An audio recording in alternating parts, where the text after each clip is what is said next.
Assalamualaikum warahmatullahi wabarakatuh. Perkenalkan, nama saya Rigo Binandri dengan NIM 23087266. Baik, pada video kali ini saya akan menjelaskan perencanaan dan strategi pembelajaran olahraga. Pengertian perencanaan pembelajaran olahraga.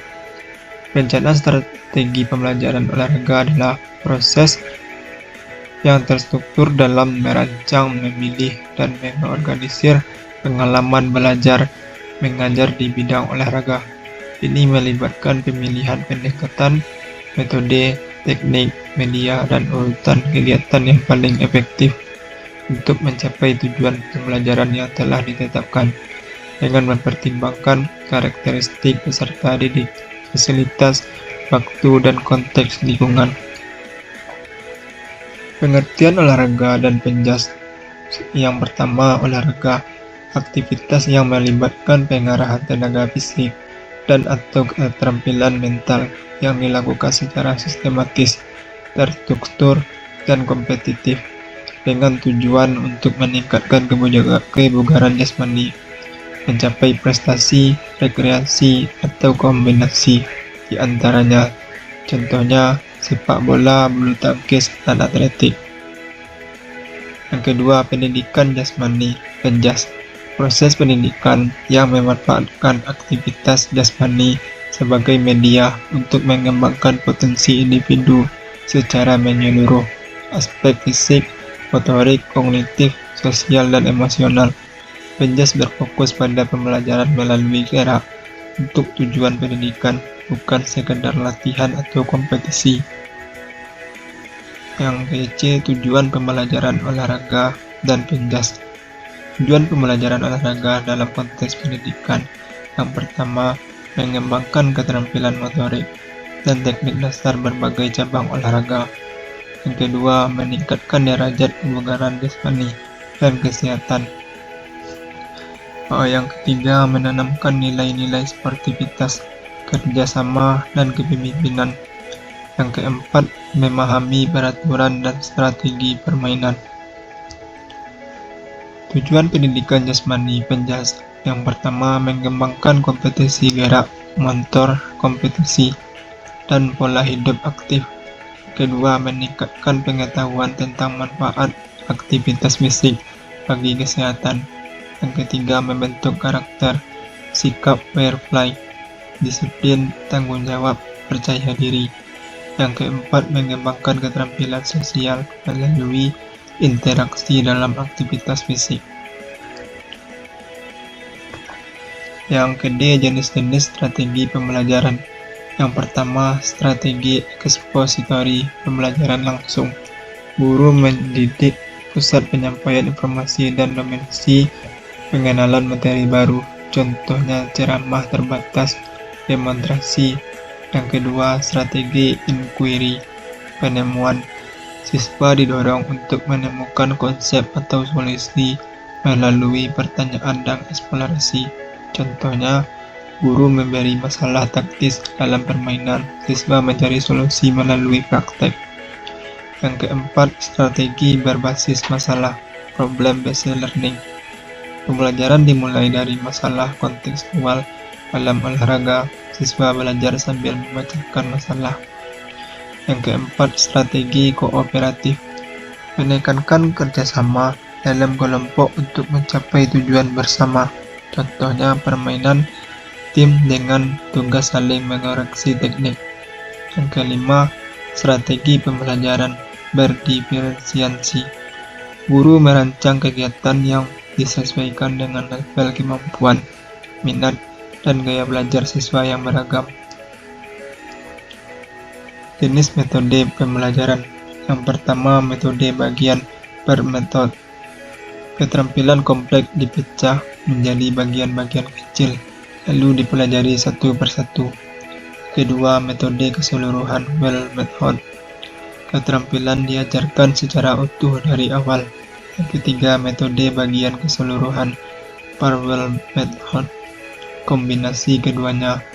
Yang keempat, metode praktek terbimbing with practice. Siswa berlatih dengan pengawasan dan umpan balik intensif dari guru.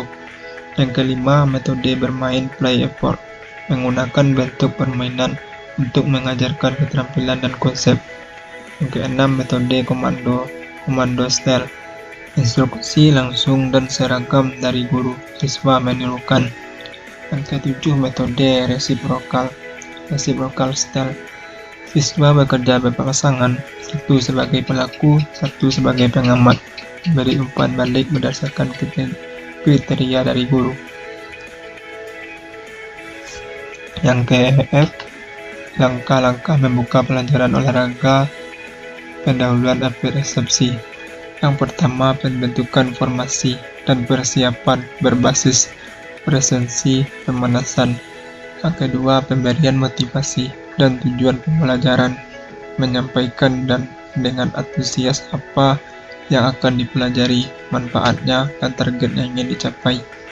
Yang ketiga, pemberian instruksi dan isyarat verbal yang jelas, menjelaskan aktivitas inti, aturan keselamatan, dan kriteria keberhasilan dengan bahasa yang singkat dan mudah dimengerti. Yang keempat, pembentukan kelompok. Jika diperlukan, dilakukan secara cepat dan adil, dihitung, dipilih berdasarkan kriteria atau acak. Yang kelima, penanaman nilai. Integritas karakter, menyampaikan nilai apa yang akan ditekankan hari ini. Contoh, hari ini kita akan belajar kerjasama dan saling menghargai. Motivasi dan tujuan pembelajaran. Yang pertama, meningkatkan semangat siswa mengikuti aktivitas fisik. Yang kedua, mendorong siswa berusaha lebih baik dalam keterampilan gerak.